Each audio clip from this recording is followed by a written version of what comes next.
What's up, Bibsonistas? This is Altaya Kith Kananay and welcome to another episode of Pilar Paul, Anong Say ng People.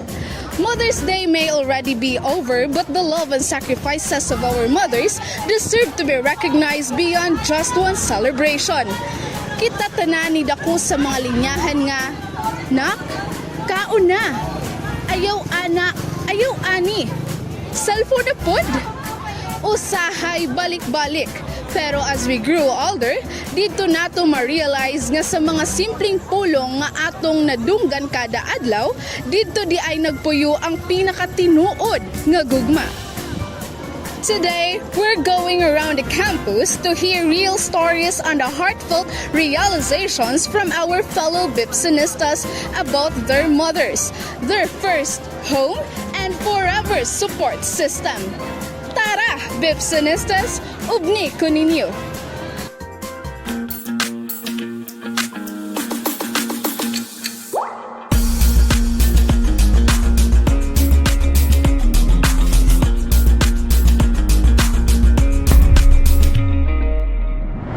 Please state your name and your program. Hi, I'm Morris Tillerlan. I'm from the Bachelor of Arts in Communication, 1A. I am Rhea Jane Marie A. Alberto from BPED 1A. And I am Francesca Salipot from BPED 1A. My name is J.K. Baliola. I am from ECGA from Criminal Justice Education. I am Jenna Rosa Rongan from BSTM2 Alpha. I am Pia Alibio from BSTM 2 Alpha. And I am Marfed Agar from BSTM 2A. I'm Alex Barosa III from BSMA 1A.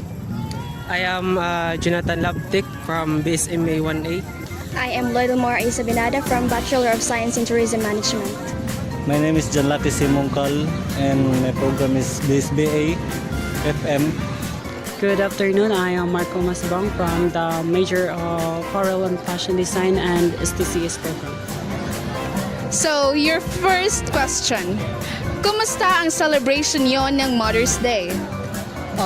Honestly, wala mi ka-celebrate because after the SWA, I receive a lot of offers. I joined leagues in different places, so wala mi ka-celebrate. But I did send her message, long sweet message, and saying Happy Mother's Day and make her feel that even though we weren't able to celebrate the Mother's Day, I still make her feel the love. Bagan sad kay waray man ako kauli. Tapos, kalasan pliti. Kasi ako, happy lang ako kay bisan ako waray kauli, anakon nanay, anakon mother, nagkaada po gyapon nila a little bit of celebration for Mother's Day. Ginatagan niya bouquet and cake.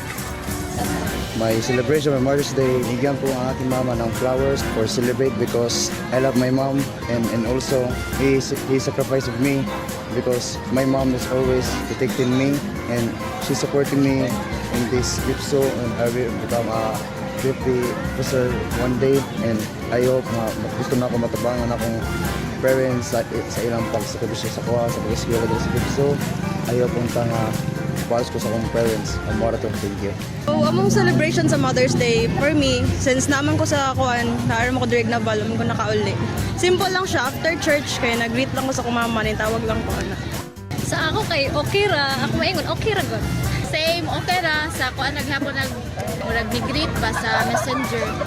Wala ko physically niya to sa Amua kay layo kay ko from Albuera. But I greeted my mother through the Messenger niya nag-call.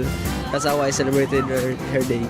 Sa ako okay raman, maayo man ang pag-celebrate with my mother.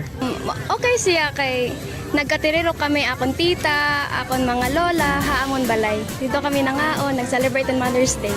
Tapos na nagka kami bukid na nilot, ang wala. Wala mi kayo nagka-celebrate man kay akong mama nasa kaning abroad, then kanang wala mi kay communication kay gumako ra mong akong cellphone karon mura to. Wala may nag-celebrate sa akong parents kay nasa sa Kalubian pero nag-great ko sa iya.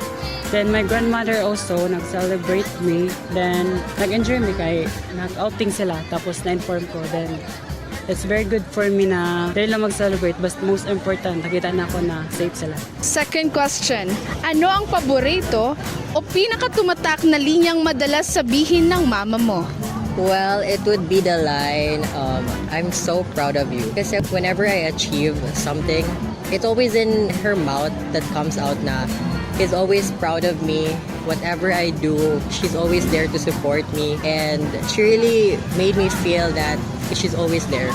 Bagan kanan nasusuko kanan maghugas na riyan something ana. Tapos ako po kay uli na inday kay si ka na laog na baryo si ka upo barkada. Take care, always trust the God, and also paningkaon sa imong pag-eskwela at sa imong pangarap. Hoy, bangon na kay udto na. Dili ka na kung dato. Okay, kaon na. Mura. Ay, sig cellphone diha. Trabaho na ang kuan. No. For me is mga una. Love you na. Paniguro ka mo pag-eskwela kay amo la iton mahatag na mo na imo ni mo papa. Ngan para lat ito yung maupay nga kinabubuwas namo. Ingat palagi, may sa tamang oras, makinig sa utos ng lola. Tapos, huwag magpasaway, ganun po. Naksan Gcash. If your mother could hear you right now, what is the one message you would shout from your heart? Well, it would be, thank you for everything. I love you so much, Mom. Thank you for always there for me and for making me feel that I am worth it. Though we have misunderstandings sometimes, I still recognize everything and all the efforts you have made just to support and to give all the needs. I don't say it often, but I love you so much, and don't worry, we'll get there. I would say thank you to her because of her support, and also it is not just her but also my family. Ako po dito. Thank you nanay and mama for supporting me and pag-care akon bisan ada ko harayo, and I love you nay and ma. Ang sinabi sa aking mama is amping sa pag-eskwela, and I hope na sana maganda imong kinabukasan sa imong future. I hope makatabang ka sa mga parents and ipakita nimo nga kahit mahina ka sa klase, basta kinagidapon mo, kayanin. Siguro it would be kuan. Thank you sa sacrifices, sa love, o sa kaning kuan. Understanding. Ako, thank you for always supporting me. Siguro, thank you sa tanan-tanan kay, dihatag niya ang love and support sa amin. Pirmi sila mag-amping. Love you, ma! Bisan diri ko nasisiring ni adlaw-adlaw, I love you so much. Love na ko siya kayo din.